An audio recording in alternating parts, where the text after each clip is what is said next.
ನಮಸ್ಕಾರ ಗೆಳೆಯರೆ. ಕಳೆದ 2 ದಿನಗಳಿಂದ ಒಂದು ನ್ಯೂಸ್ ಹರಿದಾಡ್ತಾ ಇದೆ. ಜಾತಿ ಗಣತಿ ಬಗ್ಗೆ. ಜಾತಿ ಗಣತಿಯ ವರದಿ ಲೀಕ್ ಆಗಿದೆ. ಜಾತಿ ಗಣತಿಯ ವರದಿ ಸರ್ಕಾರದಿಂದ ಲೀಕ್ ಆಗಿದೆ ಅಂತ ಜಾತಿ ಗಣತಿ ವರದಿ ಬಗ್ಗೆ ಹಾಗೆ ಹೀಗೆ ಅಂತೆಲ್ಲ ನ್ಯೂಸ್ ಹರಿದಾಡ್ತಾ ಇದೆ.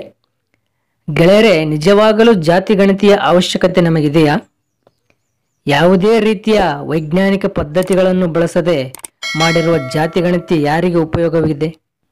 ಗೆಳೆಯರೆ, ಡಾಕ್ಟರ್ ಬಾಬಾ ಸಾಹೇಬ್ ಭೀಮರಾವ್ ಅಂಬೇಡ್ಕರ್ ಅವರು ಜಾತಿ ವರ್ಣ ಅಸ್ಪೃಶ್ಯತೆ ವಿರುದ್ಧ ತಮ್ಮ ಜೀವನ ಪರ್ಯಂತ ಹೋರಾಟ ಮಾಡಿ ಕೊನೆಯಲ್ಲಿ ಹಿಂದೂ ಧರ್ಮವನ್ನು ತ್ಯಜಿಸಿ ಬೌದ್ಧ ಧರ್ಮವನ್ನು ಸ್ವೀಕರಿಸಿದರು.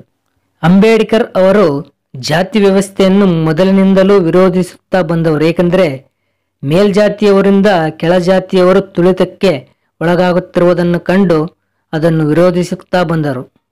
ಜಾತಿ ವಿರುದ್ಧ ಮತ್ತು ಜಾತಿಯ ಆಧಾರದ ಮೇಲೆ ತಾರತಮ್ಯ ಮಾಡಬಾರದೆಂದು ಸಂವಿಧಾನದ ಮುಖಾಂತರ ಡಾಕ್ಟರ್ BR ಅಂಬೇಡ್ಕರ್ ಅವರು ನಮಗೆ ತಿಳಿಸಿದರು. ಆದರೆ ಈಗ ಕರ್ನಾಟಕದಲ್ಲಿ ಜಾತಿಯನ್ನು ಆಧಾರವಾಗಿಟ್ಟುಕೊಂಡು ಕೆಲವರ ಸ್ವಾರ್ಥಕ್ಕಾಗಿ ಜಾತಿ ಗಣತಿಯನ್ನು ಮಾಡಲಾಗಿದೆ.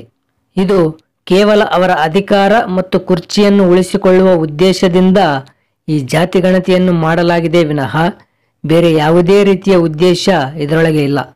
ಮತ್ತು ಯಾವ ಜಾತಿಯವರು ಕರ್ನಾಟಕದಲ್ಲಿ ಹೆಚ್ಚಿನ ಸಂಖ್ಯೆಯಲ್ಲಿ ಇದ್ದಾರೆ ಎಂದು ತಿಳಿದುಕೊಂಡು ಅವರನ್ನು ಓಲೈಸುವ ಮುಖಾಂತರ ಅವರ ಕುರ್ಚಿಯನ್ನು ಗಟ್ಟಿಯಾಗಿ ಹಿಡಿದುಕೊಳ್ಳುವ ಉದ್ದೇಶ ಇದಾಗಿದೆ. ಇದು ಡಾಕ್ಟರ್ ಅಂಬೇಡ್ಕರ್ ಮತ್ತು ಭಾರತ ಸಂವಿಧಾನಕ್ಕೆ ಮಾಡುವ ಅತಿ ದೊಡ್ಡ ಮೋಸ ಅಂತಾನೆ ಹೇಳಬೇಕು. ಗೆಳೆಯರೆ, ಜಾತಿ ಗಣತಿಯ ಬಗ್ಗೆ ನಿಮ್ಮ ಅಭಿಪ್ರಾಯವನ್ನು ಕಮೆಂಟ್ ಬಾಕ್ಸ್ನಲ್ಲಿ ತಿಳಿಸಿ.